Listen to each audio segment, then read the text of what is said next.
You're here with EPN. We bring you the latest in everything cool every single day. My name is Victor Lucas, and you know there is a lot going on in video games, entertainment, and tech. That's why we wrap it all up together for you in the Rundown.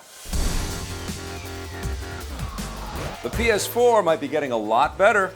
Rumors surfaced over the weekend that Sony is working on an updated version of the console, which will have increased graphical power and run games at a much higher 4K resolution. This would bring the PS4 closer in line with high-powered gaming PCs, and it would also make the upcoming PlayStation VR games look a lot more realistic.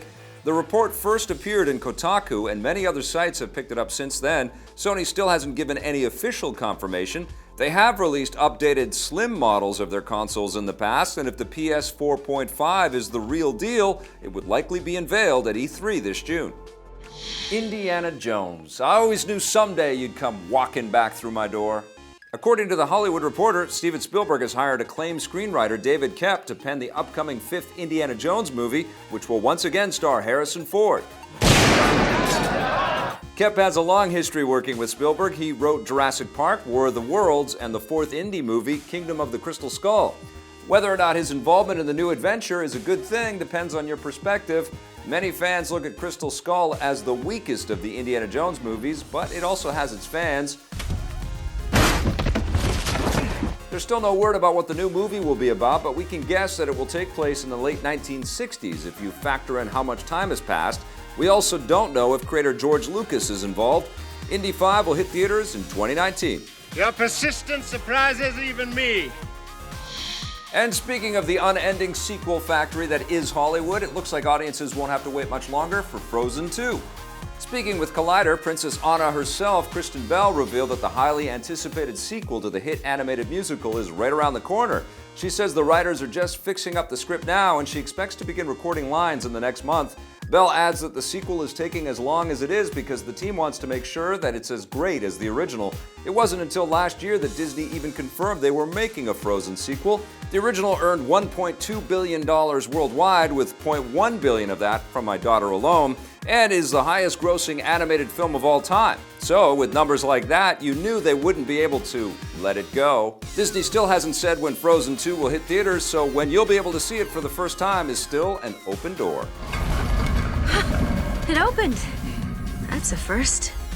More details are coming in about the online shooter Lawbreakers. Last week, developer Boss Key Productions revealed that they were dropping the planned free-to-play model and would instead have a traditional entry price for the game.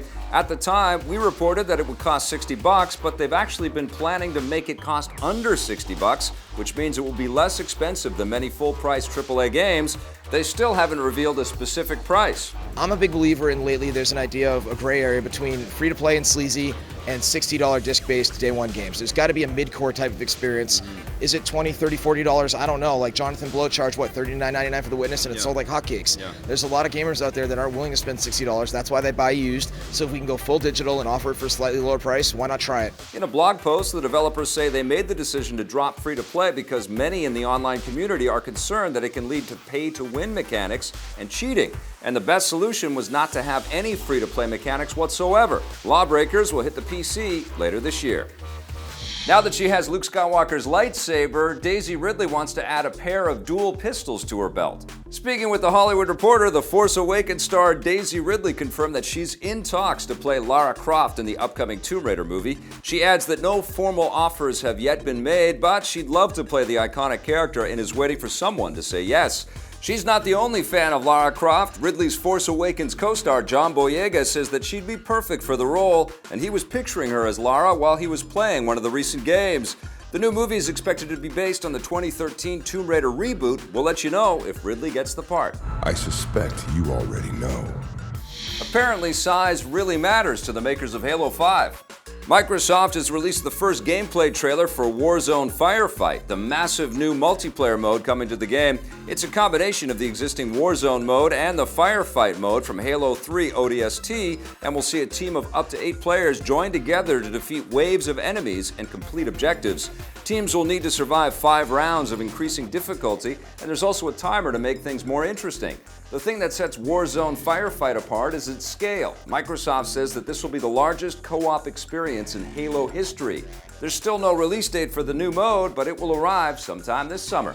And that wraps us up for today's rundown. We'll be back with a brand new one tomorrow. Hey, thanks for checking out that video on our EPN channel. It's just one small part of the things that we make around here. So if you liked it, don't forget to check out some of our other vids and hit that subscribe button.